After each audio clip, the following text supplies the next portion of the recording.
क्योंकि उसमें हाइट 165 मांगा जाता था। अब वो घट के 50,000 हो सकता है। एसएससी जीडी का भी जो है नोटिफिकेशन डिले जा रहा है। कि जितने भी एस्पिरेंट्स हैं उन सभी को भी बहुत ज्यादा लॉस हुआ है। सो हे गाइस, आप सभी जितने भी एसएसजीडी के एस्पिरेंट्स हो, आप सभी के लिए इस वीडियो में एक बहुत ही अच्छी न्यूज़ है और एक बहुत ही खराब न्यूज़ है। दोस्तों सबसे पहले तो आप सभी के लिए एक अच्छी न्यूज़ है कि दोस्तों आप यहाँ पर स्क्रीन पे देख सकते हो कि आप सभी का जो एसएससी ने नोटिफिकेशन निकाला था जो कुछ समय पहले, तो उसमें लिखा हुआ था कि आप सभी का जो है एसएससी जीडी का फॉर्म अप्लाई डेट 11 नवंबर से शुरू हो जाएगा। यहाँ पर आप देख सकते हो कि 11 नवंबर से आप सभी का एसएसजीडी का फॉर्म अप्लाई शुरू हो जाएगा। लेकिन दोस्तों अब इसमें डिले हो सकता है। अब आपका जो फॉर्म अप्लाई का डेट है एसएसजीडी का, वो और दिन ब दिन मतलब मुझे तो लग रहा है कि 11 नवंबर को अब आपका फॉर्म नहीं आने वाला है, कुछ दिन बढ़ सकता है और हो तो अगर आ भी सकता है। और दोस्तों बैड न्यूज़ आप सभी एसएसजीडी के एस्पिरेंट्स के लिए ये है कि दोस्तों पहले जो एसएसजीडी में सीआरपीएफ, बीएसएफ और भी कई सारे जो फोर्सेस का जो था सबको मिला के आता था आपका एसएसजीडी का वैकेंसी, जिसमें आपको कभी 40,000 कभी 60,000 ऐसे वैकेंसीज दिखने को मिलते थे। लेकिन वो सिर्फ एसएसजीडी के ही फोर्सेस थे। लेकिन अब ये आ रहा है कि न्यूज़ पे कि आप सभी का जो एसएसजीडी का एग्ज़ाम होने वाला है, तो उसी के साथ जो रेलवे में आरपीएफ कांस्टेबल का एग्ज़ाम होता था जो रेलवे कंडक्ट कराती थी, तो वो आरपीएफ कांस्टेबल का एग्ज़ाम भी अब एसएससी के साथ जुड़ चुका है। तो दोस्तों आप सभी का जो एसएसजीडी का नोटिफिकेशन आएगा, तो उस नोटिफिकेशन में ही आप सभी का आरपीएफ का भी साथ में आपका आरपीएफ कांस्टेबल का भी उसी में रहेगा।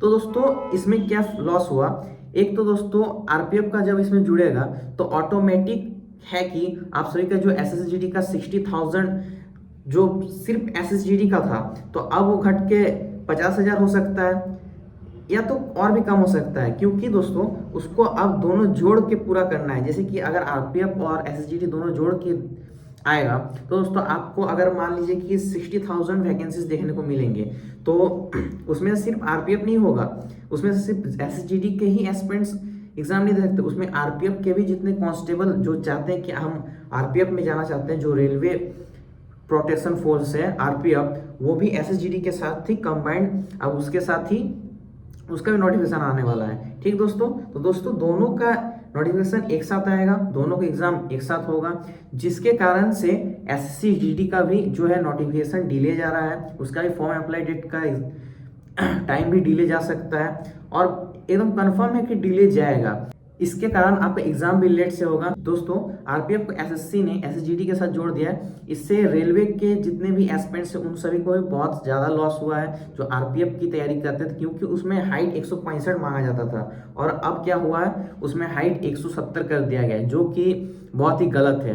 क्यों दोस्तों, जिनका हाइट अगर 1 सेंटीमीटर या 0.5 सेंटीमीटर भी कम होता है तो उनको एसएसजीडी में अलाउ नहीं किया जाता है और वो आरपीएफ को अपना टारगेट बना के उसको मानते हुए अपना तैयारी करते हैं। लेकिन जो कि बिल्कुल गलत, उसमें एज भी ज़्यादा रहता है, जो कि अब घटा के एसएसजीडी का जैसा ही 23 साल कर दिया है। जो कि हम सभी जितने भी एस्पिरेंट्स हैं, जैसे कि एसएसजीडी के एस्पिरेंट्स हैं, आरपीएफ के एस्पिरेंट्स हैं, दोस्तों हम दोनों के लिए बहुत ही गलत हो रहा है। हम सभी को दोस्तों मिलके इसके लिए आवाज़ भी उठाना चाहिए और दोनों का एग्ज़ाम दोस्तों अलग, चाहे भले एसएससी कंडक्ट करवाए लेकिन दोनों का एग्ज़ाम अलग अलग होना चाहिए, जिससे हम लोग को दो अपॉर्चुनिटीज़ मिलेंगे। इससे क्या हो रहा है दोस्तों कि हम लोगों को बस एसएसजीडी का एक ही अपॉर्चुनिटी मिल रहा है और उसी में हम सभी को आरपीएफ और एसएसजीडी दोनों कंबाइन करके दे रहा है, जो कि हम एस्पिरेंट्स के लिए बहुत ही गलत है। अपॉर्चुनिटीज़ धीरे धीरे कम किया जा रहा है हम लोग के पास से, जिससे कि हमें दोस्तों आगे जाके बहुत ही ज़्यादा दिक्कत होगा। अगर हम लोग का एज पार हो जाएगा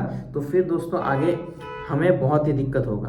तो दोस्तों आप सभी का इस टॉपिक में क्या कहना है कि एसएससी जीडी में आरपीएफ कांस्टेबल को भी साथ में जोड़ के नोटिफिकेशन देना चाहिए और साथ ही में उसका एग्जाम होना चाहिए, या दोनों का एग्जाम दोस्तों अलग अलग होना चाहिए? दोस्तों आप सभी का भी क्या राय है हमें कमेंट बॉक्स में जाके जरूर बताइएगा कि हम एस्पिरेंट्स के साथ क्या सही होना चाहिए, क्या गलत होना चाहिए।